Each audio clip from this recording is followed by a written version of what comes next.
பாஞ்சாலி அம்மன் கோயில் தீமிதி திருவிழா ஸ்டார்ட் ஆயிருச்சு. டே 1 ஸ்டார்டிங்கா நிறைய பேர் பால் குடம்லாம் எடுத்து அழகுலாம் குத்தி அவங்களோட நேர்த்தி கடனை செலுத்தினாங்க. கிட்டத்தட்ட நிறைய பேர் வந்திருந்தாங்க. இந்த வாட்டி வெயில் அதிகமானதுனால கால் சுற்றக்கூடாது அப்படின்னு சொல்லி லாரியில தண்ணி எடுத்துட்டு வந்து ரோட்லலாம் ஊத்துனாங்க. இது ஒரு நல்ல விஷயமா தெரிஞ்சது கோயில் நிர்வாகத்துக்கிட்ட இருந்து.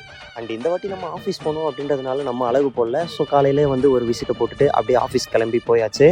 ஈவினிங் ஆஃபீஸ் முடிச்சுட்டு வந்ததுக்கப்புறம் நம்ம ஞாயிற்றுக்கிழமை வேஷம் போட போகிறோம் அப்படின்றதுனால மீசையெல்லாம் காப்பு கட்டுறதுக்கு முன்னாடி எடுக்க வேண்டியதாக இருந்துச்சு. ஸோ உட்காந்து எல்லாத்தையும் ஷேவ் பண்ணி க்ளீன் ஷேவாக எடுத்தாச்சு.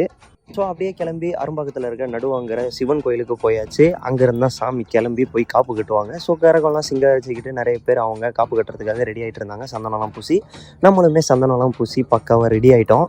கரெக்டாக 9 மணி போல் கரகம்லாம் கிளம்பி அப்படியே நம்ம வந்துட்டு பாஞ்சாலி அம்மன் கோயிலை நோக்கி கிளம்பியாச்சு. பாஞ்சாலி அம்மன் கோயிலுக்கு போயிட்டு கரகத்தெல்லாம் இறக்கி வச்சுட்டு கொஞ்சம் பூஜைகள்லாம் நடந்துகிட்டு இருந்துச்சு. அதுக்கப்புறம் இங்கே எப்போவுமே சாட்டை அடித்து காப்பு கட்டுறது தான் வழக்கம். ஸோ எல்லாருமே லைனாக நின்று சாட்டை அடித்து காப்பு கட்டிகிட்டு இருந்தாங்க. ஸோ நம்மளுமே போயிட்டு சாட்டை அடித்து காப்பும் கட்டியாச்சு. அதுக்கப்புறம் என்ன நைட்டு சாப்பிட்டுட்டு ரெஸ்ட்டு தான். அடுத்த நாள் சாட்டர்டே எந்த பெரிய விஷயமும் கிடையாது. So full rest. அடுத்த நாள் காலையில் ஞாயிற்றுக்கிழமை எழுந்து மார்க்கெட்டுக்கு போயிட்டு மீனெல்லாம் வாங்கிட்டு வந்து கொடுத்தாச்சு நைட்டு கும்பம் போடுறதுக்கு. ஸோ இந்த வீடியோ இதோட முடிச்சுக்கிறேன். நம்ம வேஷம் போடுற வீடியோவை தனியாக செப்பரேட்டாக மேக்கிங்கில் இருந்து எல்லாத்தையுமே போடுறேன். ஸோ அதுக்கு வெயிட் பண்ணுங்கள். அப்படியே நம்மளை ஃபாலோ பண்ணிக்குவீங்க. நன்றி.